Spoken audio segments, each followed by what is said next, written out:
شالہ رضا صاحبہ، میں آپ سے یہ جاننا چاہتا ہوں، سب سے پہلی تو چیز یہ کہ ہم جب کبھی بھی کوشش کرتے ہیں نون لیگ کے دوستوں کو، صاحبان کو پروگرام میں مدعو کریں کہ مہنگائی کے اوپر بات کریں، تو ان کو ڈھونڈنا اور ان کو پروگرام میں لانا انتہائی مشکل ہو جاتا ہے، اور پھر ایونچولی جو ہے ہم پاکستان پیپلز پارٹی کے بہت سارے لوگوں سے ریکویسٹ کر لیتے ہیں، اور آپ ہمیشہ آ جاتی ہیں اور آپ کو ڈیفینڈ بھی کرنا پڑ جاتا ہے۔ اب آپ بھی ظاہر ہے اس اتحاد کا حصہ ہیں۔ مجھے آپ یہ بتائیے کہ رات کو جو یہ پیٹرول بم گرا ہے لوگوں پہ، بیچاروں پہ، صبح اٹھے ہیں تو ان کی جو ہے وہ اور نیند ڈسٹرب ہوئی، جو رات سارا انہوں نے برداشت کیا۔ کیا کہوں، مجھے تو سمجھ نہیں آ رہی، آپ ہی بتا دیں واٹ از گوئنگ آن۔ اچھا، بہت بہت شکریہ۔ میں نے آپ کی بھی اور افتخار صاحب کی پوری گفتگو سنی، اور میں یہ سمجھتی ہوں کہ جن کے منسٹرز خود ہی اپنے دونوں بیانیوں کی کہ ہماری معیشت اچھی تھی اور ہمارے خلاف سازش ہوئی، خود ہی اس طرح سے ہوا نکال چکے ہوں جیسے ایک بلون کو پھلایا جا رہا ہو پوری طاقت سے، اور ابھی وہ پھولنے نہ پایا ہو کہ اس میں دو طرف سے سوئیاں لگا دی جائیں، تو اس طرح سے ان کے دونوں بیانیوں کی ایک نہیں دو منسٹر ہر دفعہ، مثال کے طور پر میں بار بار ایک بات کہتی ہوں کہ شوکت ترین صاحب جو ہیں، اور کہنی پڑے گی کیونکہ اگر آپ کا سامنے والا اپنی باتوں سے یو ٹرن بھی لیتا ہو، شوکت ترین صاحب جو ہیں جب منسٹر بنے تو انہوں نے کہا مجھے تو معیشت سمجھ ہی نہیں آ رہی کس رخ جا رہی ہے۔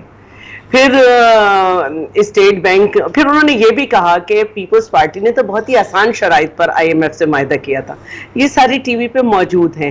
پھر جب ان کی حکومت چلی گئی تو انہوں نے جو پہلا انٹرویو دیا، انہوں نے کہا 3 سال 8 مہینے ہم تجربے کرتے رہے، ہماری کوئی معاشی پالیسی نہیں تھی کہ اب یہ کر لیں، اس کے بعد یہ کر لیں، اس کے بعد یہ کر لیں۔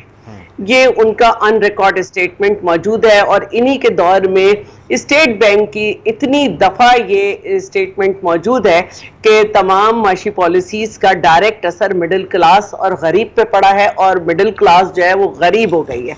ٹھیک ہے، اچھا، پھر اس کے بعد ابھی نیا بیان تو سبھی نے دیکھا کہ جب سب نے کہا کہ 80% آپ نے جو ہے وہ قرضہ بڑھایا، تو انہوں نے کہا 80 نہیں 76۔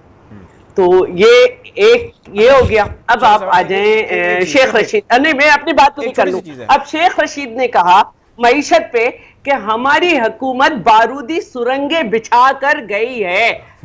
وہ کہتے ہیں میرے بیان کو توڑ مروڑ کے پیش کیا گیا، انہوں نے اس کے اوپر اپنا ایک ریبٹل دے دیا۔ اچھا چلو چھوڑ دیتے ہیں اس بات کو، میں اچھا میری عرض تو سنیں نا، میں آپ کنٹینیو کریں، میری عرض سن لیں، اسی کو کنٹینیو کریں۔ شیخ رشید صاحب کی بات کو میں مان لیتا ہوں، آپ ٹھیک کہہ رہی ہیں، لیکن لوگ یہ کہتے ہیں کہ بھائی جان بات یہ ہے کہ آپ لوگوں کو یہ سب صورتحال کا علم تھا، آپ کو پتا تھا کہ انہوں نے کیا کیا ہوا ہے، آپ نے ہمیں کہا تھا کہ آپ کی جو ہے حالت ہزار یعنی عوام کی، ہم لوگ آئیں گے نا تو ہم بدل دیں گے، تو وہ آپ نے بدلی نہیں، اور آپ پرانوں کے اوپر یعنی انہی کے اوپر ان کو مرد الزام ٹھہرا رہے ہیں، الزام لگا رہے ہیں۔ I mean what you guys have done, tell us about that۔ میں اس کی دلیل دوں گی، میں دونوں کی دلیل دوں گی، میں دونوں کی دلیل دوں گی۔ پہلی بات کو میں جلدی سے مکمل کرتی ہوں۔ پہلے فواد چودھری، اور اس کے بعد دوبارہ عمران خان صاحب بھی یہ کہہ چکے تھے کہ میں تو بہت پہلے سے پتا تھا، اکتوبر سے پتا تھا، یہ انہوں نے کہا تھا۔ پھر انہوں نے اس کو بدلا، مجھے جنوری سے پتا، مجھے اس سے پتا تھا۔ اور فواد چودھری نے بھی کہا کہ ہمارے اوپر اسٹیبلشمنٹ کا ہاتھ تھا، وہ ہٹ گیا۔ پھر شیخ رشید نے بھی کہہ دیا کہ جی مجھے تو آئی بی والوں نے بتا دیا تھا۔ تو یہ دونوں بیانیوں میں جو ہے سوئی ان کے لوگوں نے لگائی ہے جس کی ہوا نکل رہی ہے۔ اب میں آ جاتی ہوں آئی ایم ایف کی ویب سائٹ کی طرف۔